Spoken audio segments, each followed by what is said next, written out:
guys. Hey there. Thank you for, making some room for us. Thank you for that.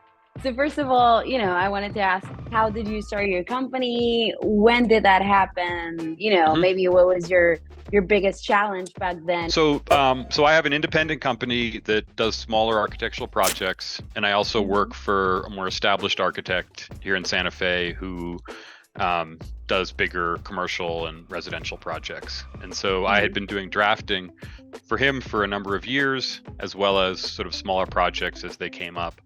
And when the pandemic happened, the work slowed down, and then it increased rapidly.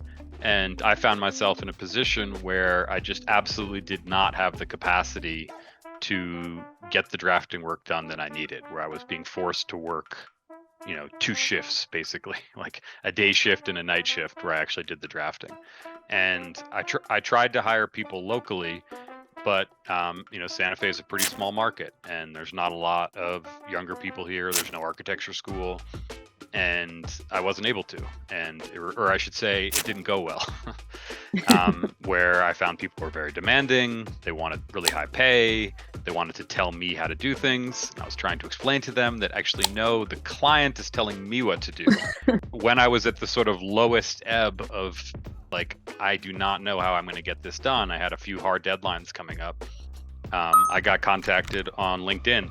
And so I had very little expectations. Mhm. But I met with Cami and explained what you guys did, and I had a few interviews, or I had two interviews, and I ended up hiring both people. It's difficult to describe how positive the initial experience was, because again, I do drafting a lot, but I'm not the best at it. And the project I was working on was somewhat complicated, and I was having trouble figuring things out in Revit about how walls aligned, and Mhm. hiring Felipe and Mercedes and trying to do something, being like, hey, can you look at this?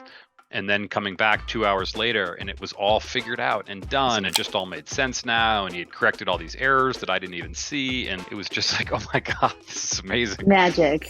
This is magic, yes. So we finished that project, and again, it was meant to be sort of a temporary thing, and it wasn't. Felipe had just moved on, but I'd been working with him for almost 3 years.